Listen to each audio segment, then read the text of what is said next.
The second topic for this panel is migration and labor, with the author of the paper, Dr. Rula Abi Habib Khouri,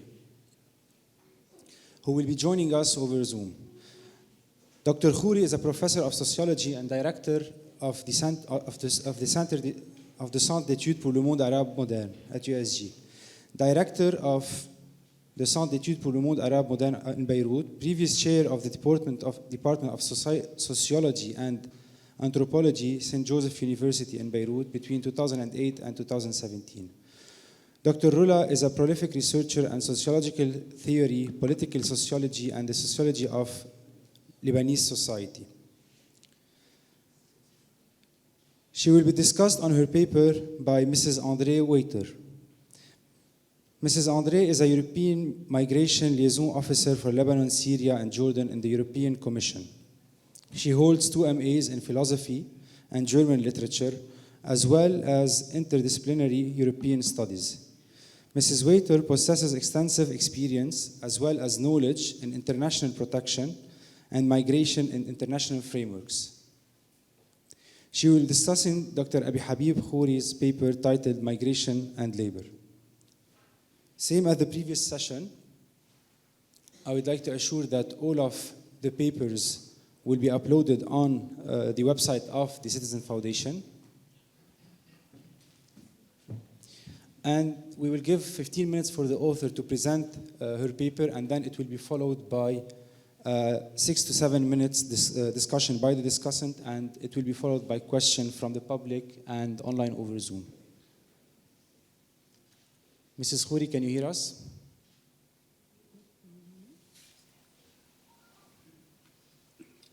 Can you hear me? Yes, loud and clear. Okay, thank you. Good afternoon, everyone. Let me start by thanking the organizers for this very interesting conference and by apologizing for delivering my presentation online since I'm out of town. The theme that was initially proposed to me for this paper was migration and employment. On the invitation, it says migration and labor, which is not exactly the same thing. In both cases, however, I am supposed to analyze the impact of migration on some aspects of the Lebanese economy. Coming from a sociology background and taking advantage of the fact that both terms of the equation, migration and employment or labor, are hazy and ill-defined in the Lebanese context, I shall take the subject on yet another terrain, that of imagined economy, which is defined as the collectively held system of mostly imprecise ideas and beliefs about economy, and the concrete effects of this ideation or this imagination on actions and opinion. My paper is in fact part of an ongoing reflection on how the Lebanese, being weakly connected to objective economic facts, are used to measure, imagine, or sense the state of health of their economy, and on the factors to which they attribute the past economic successes and the present economic failure. In other words, instead of analyzing facts and figures of the structure of the domestic economy, facts and figures which are already scarce and constantly debated, and which I would leave to the prominent economists joining us on this panel, I maintain that any policy implementation seeking to re-engineer the economy and therefore to transform society should stem from a deep understanding of how economy is initially imagined. In the present context, we should look into the ways the Lebanese tend to visualize the series of connections linking migration to economy by inserting local power relations and regional considerations as major mediator variable to understand economy. Of course, there are different imaginaries within a given society, and even more so within the Lebanese society, because actually the Lebanese society is one where belonging is very important. We talk about belonging to a community, belonging to a rural society, an urban society. We're talking about social class. But of course, talking about different imaginaries goes beyond the scope of a 7-page article or a 15 minutes presentation. Hence my attempt to condense my analysis of only three representations linked to three categories of migrants or refugees. Then again, here I cannot do a lot of distinctions because I would need additional 30 minutes to do so. So I will talk about how the Lebanese represent, or how do they perceive, the three categories of migrants or refugees, namely the Palestinians, the Syrians, and the domestic workers coming from Asia or from Africa. And I will do so in order to underline the difficulty to transition to an economy where we can denationalize the approach to migration, and also the approach to nationality, to insertion or to assimilation.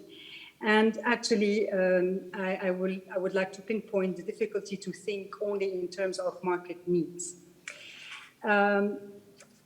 So my point is that migration is still an economic threat in Lebanon, despite the fact that a lot of rationalization has been going on. Despite the fact that we have been listening to a lot of discourses saying that the fear of migration is actually a fear-induced misconception derived from the notion of imagined economy. So basically, a lot of people would say that migration has no direct effect on employment, and that this is only the fruit of our imagination, since actually we have never been discussing economy as we should have. We have never been discussing the structure of employment in Lebanon. We don't know how this structure works. So if we are not addressing the dysfunctions of the employment policies to start with, we cannot attribute our failure in this domain to the sole presence of a lot of migrants on the Lebanese soil.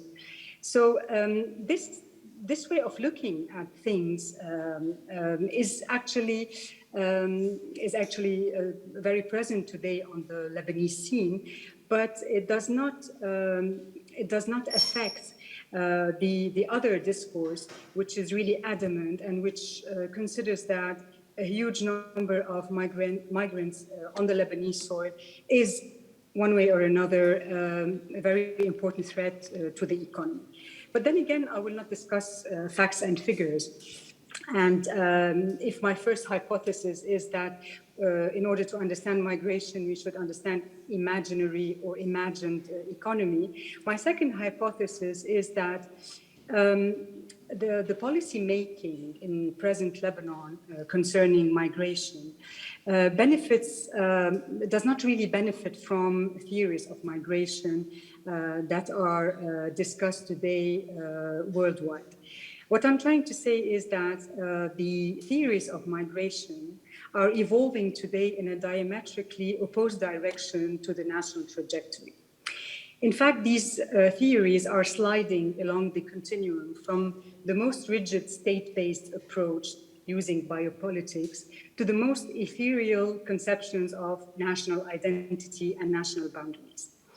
Needless to say that Lebanon is still positioning migration at the intersection of the three pillars of governmentality, which are economy, order, and humanitarianism. And Lebanon is still viewing migration as a security issue, linked to unemployment, linked to crime, and linked to what we call today identity politics, on a very exiguous territory, struggling to control its border and desperately trying to rebuild itself.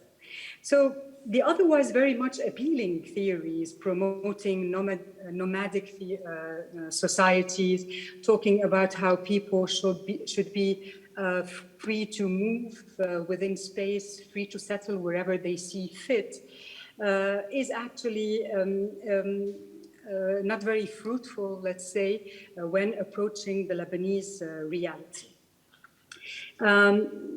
In fact, I have been working on these theories for a long time, since 2015, because, you know, sociology also has moved from the idea that order and functionality should be the main concerns of societies, and we have moved to a view of society where things have become very much liquid, where people do not own space, where people are scattered within space, and where belonging has been replaced by becoming, actually. But these theories I have worked on for a long time do not really apply to the Lebanese context. Hence, my hypothesis that any policy making would not really benefit from these theories. My third hypothesis in this paper is based on extensive field work conducted between 2017 and 2020, a period during which I worked on the perception that the Lebanese have of the migrants, whether they be Palestinian, Syrian, or Asian or African domestic workers in Lebanon. And I have conducted a lot of interviews in Beirut and Mount Lebanon and in the central part of the Bekaa, in order to understand how the refugee crisis in Syria affected the Lebanese population. And the hypothesis that I clearly stated from this fieldwork is that the migration scene in Lebanon will not witness huge changes in the near future, and the only change that we have started to witness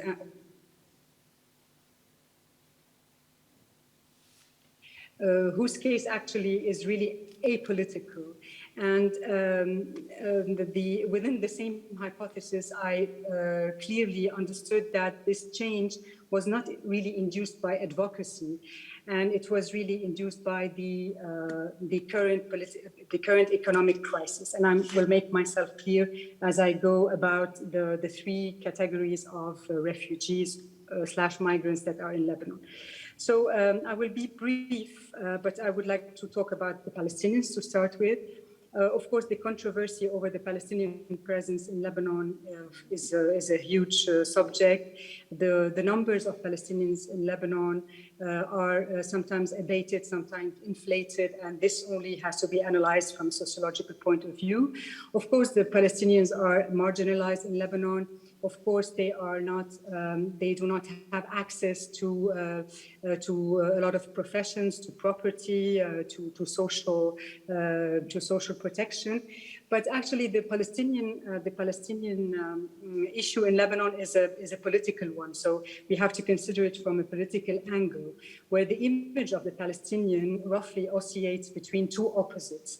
On the one hand, you can consider the Palestinians as an inoffensive population, victim of forcible displacement, and a population who has the right to decent living and eventually to citizenship. And on the other hand, some other people would look at the Palestinians as belligerent groups searching for a substitute country, a threat to the delicate confessional equilibrium in Lebanon, should tawteen or naturalization or assimilation occur. And amidst this ambivalence of the Palestinian in Lebanon, the very notion of camp and the notion also of the right of return are constantly reinterpreted by the Lebanese. So camps are simultaneously seen as structures that isolate the Palestinians and keep them at bay, or as spaces of poverty and desolation calling for humanitarian action, or as a ticking bomb, a home for sleeper cells waiting to be instrumentalized. And the right of return becomes a versatile slogan, sometimes used to uphold the justice of the Palestinian cause, and more often used as an excuse for not granting the Palestinians their rights, since they should be leaving. So the Palestinian presence in Lebanon is highly political, and any solution on this front is most probably a political solution. The Syrian migrant is a little bit ubiquitous compared to the Palestinian refugee, who is really confined within the camps. We have, at least I'm talking a non-official number of 1.5 million Syrian refugees on the Lebanese soil. Of course, the Syrian presence in Lebanon preceded the war. We have always had Syrian workers in Lebanon and what we used to call cheap labor. And of course, this the idea. The image of the Syrian worker has changed over time with the Syrian intervention, military intervention in Lebanon. But up until the outbreak of the war in Syria, the Lebanese antagonism, let's say, towards their neighbor and their way of considering the migrant, the Syrian migrant or the Syrian refugee, would manifest in two different ways. One way, I would call it with using Balibar and Wallerstein's concept. One way the Lebanese look at the Syrian is called an autoreferential prejudice, in the sense that the Lebanese tend to consider sometimes themselves as superior to their Arab neighbors. Another way of looking at the Syrian is what we would call a heterophobic racism, which stems from the nationalism of the dominated, since Syria has occupied Lebanon from 1976 to 2005. And the way we considered the Syrian is actually changing over time. And amidst the Syrian refugee crisis, it has become customary to distinguish two kinds of Syrians, or at least the Assad regime, let's say, and the Syrian population, which is considered by part of the Lebanese population as the hostage of the regime. So it has become a moral injunction today to speak about the Syrian population on one hand and the Syrian regime on the other hand, in such a way that the Syrian has become some kind of, using Emile Durkheim's way of saying things, a duplex being, a duplex Syrian. And this way of considering the Syrian actually was really very much clear when the popular upheaval of October 2019 started, where people on the streets started welcoming the refugees, unlike 2005, when the Syrian army was leaving Lebanon and where the slogan was Syria out. So today it's as if the Lebanese have developed some kind of newfound hospitality towards the Syrians. This newfound hospitality actually should be discussed, because I don't know if it's still the same. I have ended my field work in 2020 before the explosion of the port. I think that additional field work should be done in order to understand if the way people see Syrians is the same. Before I talk about the domestic migrant workers, I should say that before the explosion of the port, and in most, at least in 90% of the testimonies I have collected, the image of the Syrian was really very much ambivalent. On the one hand, people were welcoming, and on the other hand, they could not understand why European countries, or the European countries mainly, would help the Syrians, whereas the Lebanese are in deep crisis and they are the ones who need help. So in the paper you can read it, and you can read it online. I have many excerpts of testimonies that have gone this way, and which are not really very welcoming to the Syrian population. So the Syrian problem is also a political one, and I don't think that a mere policy approach would give us solutions, not on the Palestinian, not on the Syrian front at least. So as I was saying, when I talked about my third hypothesis, the domestic migrant workers are the only a population, let's say, which is being affected, of course, negatively by what's happening in Lebanon. But it's the only area of sociological interest where change is really taking place. And I said that it's not because of advocacy that this is taking place, because there are a lot of associations of NGOs who stress on the vulnerability of this population, who actually denounce the sponsorship system, the kafala system, who talk about racism, about passport confiscation. And I do acknowledge that these things exist and that there is a very important physical, but also symbolic violence that is actually which is exercised on this population. But there is something that the economic crisis has done, and which is really very much interesting on the socio-economic level. It's that the situation has kickstarted something by actually ejecting this population out of the employment structure. I know that ejection is a negative word, but by ejecting them, actually the Lebanese society is now obliged to rethink a lot of concepts and a lot of ways of considering life, which they couldn't do with the presence of those domestic workers. To be even clearer, today the domestic work is subjected to the laws of supply and demand, because you cannot pay any person to come and clean your house and give them a very low wage. So basically, when these people left our market, actually let's say the consequences of their leaving is that we have today to redefine what do we understand by comfort, what do we understand by privilege, what is work, what is domestic work, how do we define, how do we rethink women's work, how do we think childcare.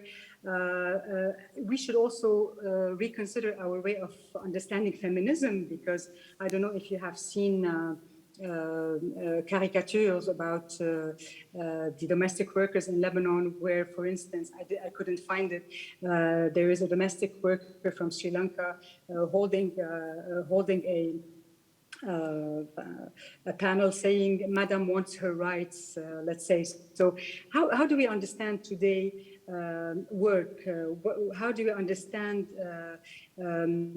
normalizing family relations? How do we understand also racism? And aren't we today obliged to amend our laws, especially our laws of maternity leave, paternity leave? Why not? Because actually the employment structure has completely been modified by the departure of these domestic workers. And yes, I will conclude by saying that actually nobody has ever thought about. We always discuss the kafalas, the sponsorship system, and we always decry the violence over these people. But nobody has ever discussed their right to nationality, because I think that a Sri Lankan woman who has had children in Lebanon, who has been here for 20 years, deserves at least the Lebanese nationality. But the very idea of not discussing it shows us that the only thing that's important for the Lebanese is the Palestinian and the Syrian presence, because it's political and because it is linked to what Sigmund Freud calls the narcissism of small differences. It's because we are a bit alike between Palestinians and Syrians that actually there is this feud between us. Whereas the domestic workers are complete strangers. We do not even consider them as seeking our nationality. So basically, can we denationalize the approach to migration? My answer would be very this enchanting, and it would be that I don't believe so, at least not in the near future. Thank you. Thank you, Dr. Khouri. We will be listening now to Mrs. Waiter and her feedback on that. Thank you very much. Well, thank you for inviting me to this panel, and thank you, Dr. Khouri, for the interesting presentation. Among the concepts that you mentioned at the beginning of the intervention, the notion of borders as negotiated realities caught my attention, because it means that the nature of a border, I mean, what it implies for the people living on both sides of it, and what the effect it has on their lives and activities, can be subject to negotiations and can be adapted to new policy challenges. Or let's say that policies can define what a border means for people willing to cross them, for example, to find employment opportunities. Well, as I'm not yet that long in Lebanon, and I'm sure each one of you knows more about this country than I do, and since the title of the panel is Migration and Labor, I would like to expose briefly how the EU deals with borders and migration in the context of labor. And the main reason for people to settle somewhere or to leave the place are generally the availabilities of work, products and services. And since they were and still are not evenly distributed within the EU, the political leaders decided to let people move freely within the member states. And in 1992, the Maastricht Treaty established the free movement of people, alongside of the free movement of goods, services and capital within the European Union. These negotiations led to a signature of the treaty, redefined the meaning of the internal EU borders. They were still existing and in place and defined the physical space of the member states, but they became much easier to pass for EU citizens who were now allowed to travel and study and work wherever they want within the EU. The idea behind this step was that people should be allowed to move from countries offering only few employment opportunities to countries with labor shortages. And this led to a boost of the economy within the European Union. And it was also the hope that the Europeans would get to know each other better and mix across borders. Regarding migration from third countries, there were a lot of efforts to harmonize policies related to borders of EU member states. Because as you know, migration, the competence of migration is shared by the EU and the EU member states. And of course, every EU member state is free to define its immigration policy. In September 2020, the Commission proposed a new pact on migration and asylum in order to revise and to improve its tools and procedures in the policy area. And in April this year, the Commission proposed a legal migration package aiming at attracting skills and talent to the EU, and also to create safe channels towards the EU. Among others, the package foresees a better protection for migrant workers, because as foreigners who don't know the system, they might be more vulnerable than others. And it makes it also easier to acquire long-term residence status and giving them as such a better protection. Another very important point was the promotion of circular migration in order to combat the brain drain that you mentioned in your introduction. Because as a matter of fact, when people cannot find employment opportunities, they look elsewhere, they will leave sooner or later. And as partnerships are a mean to structure migration and to influence it. And it was one aim of this package to find partnerships that are tailor-made and that are mutually beneficial, and that would not lead to this brain drain on the long run. Among the new tools, well, is a talent partnership that can be negotiated with, individually with different countries. There's also a new talent pool that will open in the mid-2023. that is meant for skilled nationals outside of the EU who can register, and it is kind of matchmaking platform, and also an EU platform for labor migration. It's maybe important to stress that the member states stay free to decide how many workers they will accept from abroad. But it is also important to stress that the talent partnerships are tailor-made and that they are a matter of negotiations and negotiated reality, so to say. Yeah, that should be beneficial for both parties and above all for the individual workers. Okay, that's from my side. Thank you, Mrs. Waiter. Dr. Khouri, I'm not sure if you'd like to comment on anything, or we can take questions from the public. Let's take questions from the public. Okay. Do we have any questions? There is a question from my side to you, Dr. Khouri. In your opinion, what type of social cohesion activities can be considered to relieve the tension between Syrian Lebanese and Palestinian Lebanese? What type of social cohesion activities can be done? Yeah. As you mentioned in your paper. This is a good. Yeah. Yes. This is a good question because now I'm in Paris discussing a project about sport and peace. There are a lot of activities taking place in the Palestinian camps related to sports, and there is also the integration through schools. But then again, I'm talking considering.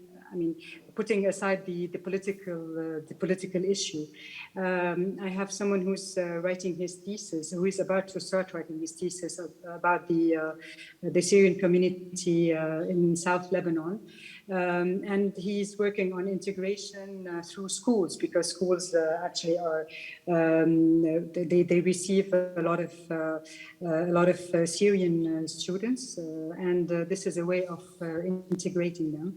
Of course, sociology is not really very normative. We try to understand how integration is going on, and I do not know. I am not sure if the Lebanese are all okay with integrating Palestinians and Syrians within the Lebanese society. Thank you for the honest answer. The second question is related more to the Lebanese community. What are some solutions that can be implemented on the ground in order to remove or minimize xenophobic thoughts dominant in our country, in our society? As I was discussing my paper with colleagues and friends, we realized that actually xenophobic discourse is one thing, and then the things that we are seeing on the ground is another thing. Actually, we should be pleased to consider or to remarquer, to acknowledge that actually the Lebanese population has very well received the Syrians, and that we have. I do not have the statistics, but we don't have a lot of incidents. People are really very welcoming, even in the regions that were deemed xenophobic to start with, or to be really very honest, the Christian regions, let's say. But I think that somehow the Lebanese have opened their arms to the Syrians, and that discourse is something that emerges when we sense danger. In this way, I mean, it is not necessarily a performative discourse. It's not because Lebanese verbally attack Syrians that they do attack Syrians on the ground, because statistically speaking, there has been virtually no attacks against Syrians in Lebanon since 2011. So I think that we should look closely to what a xenophobic discourse means, especially in sociology, because most of the time we say things, but we do not really act upon what we really say. You cannot we cannot forget the political feud, the way that sometimes Lebanese make fun of the Syrians, of course. But this is something that we can find between neighboring countries all over the world. Thank you, Dr. Khouri. Any other questions?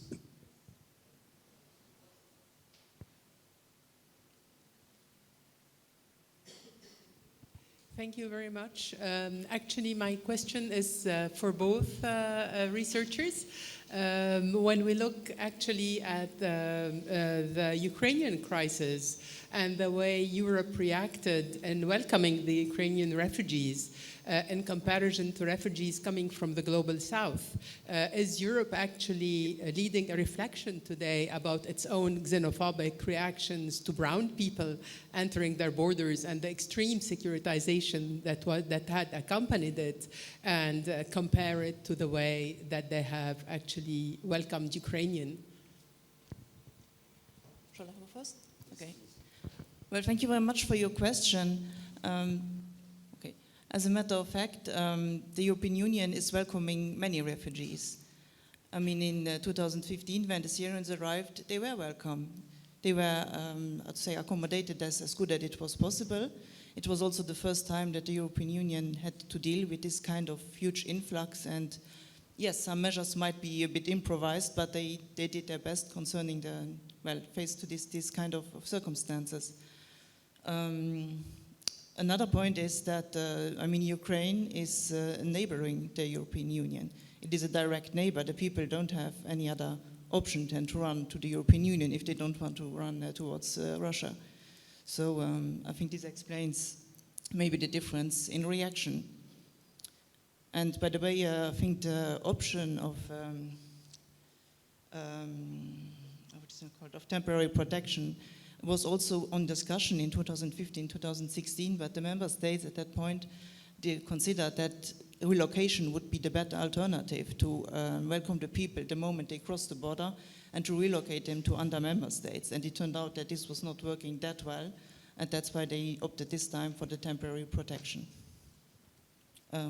Is this an answer to your question, or?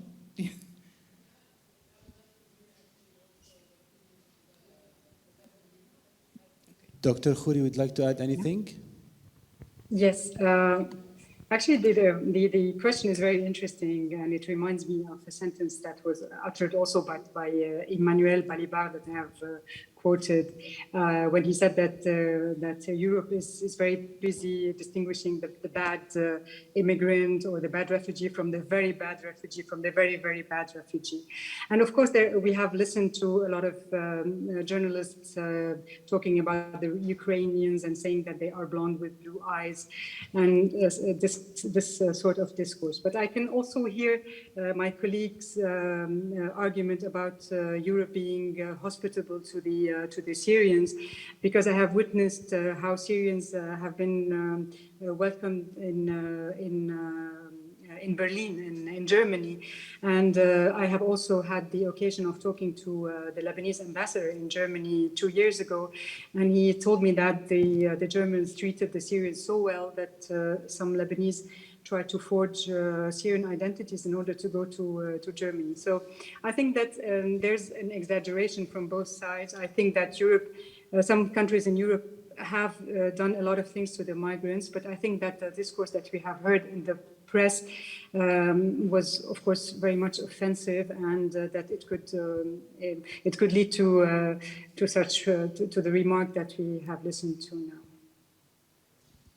Thank you, Dr. Khouri. I would like to thank one more question.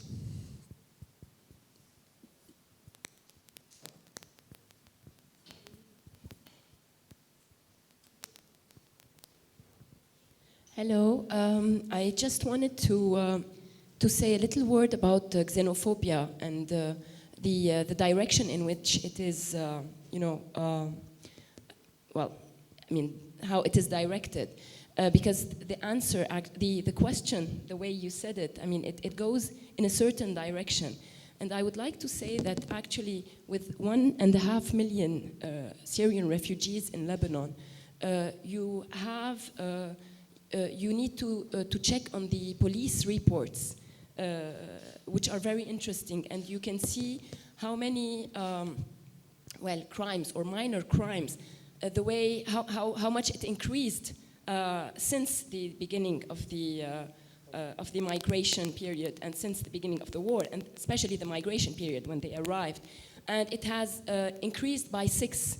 So it was really increased by 6. And this is very interesting because we see that, on the contrary, the assaults, come on from Syrians towards Lebanese, and not really the other way around, even though they exist also. So this gives you maybe a certain, a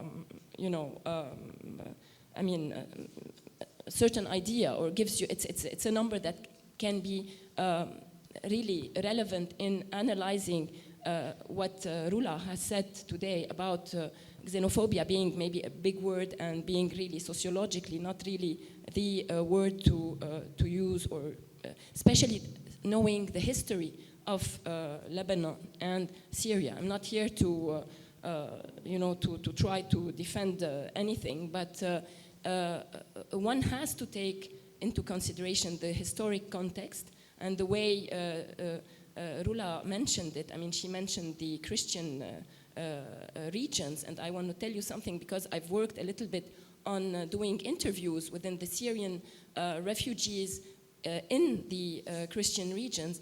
Actually, they prefer to come to the Christian regions because this is where they live better. A lot of them would tell me they live better in the Christian regions, and they prefer not to be in Tripoli, where they are actually more assaulted than anywhere else, like for instance. So you see, there are a lot of things that we don't know and that we need to go on the ground to, and there are many people doing this research, and we maybe need to read more about master thesis and PhD thesis that are being written today, and that unfortunately very little people are reading. And we need to read more about all the work that is being done on the ground, and this is very important. Thank you. Thank you so much for your intervention. I think this is the end of our second topic for the fourth panel.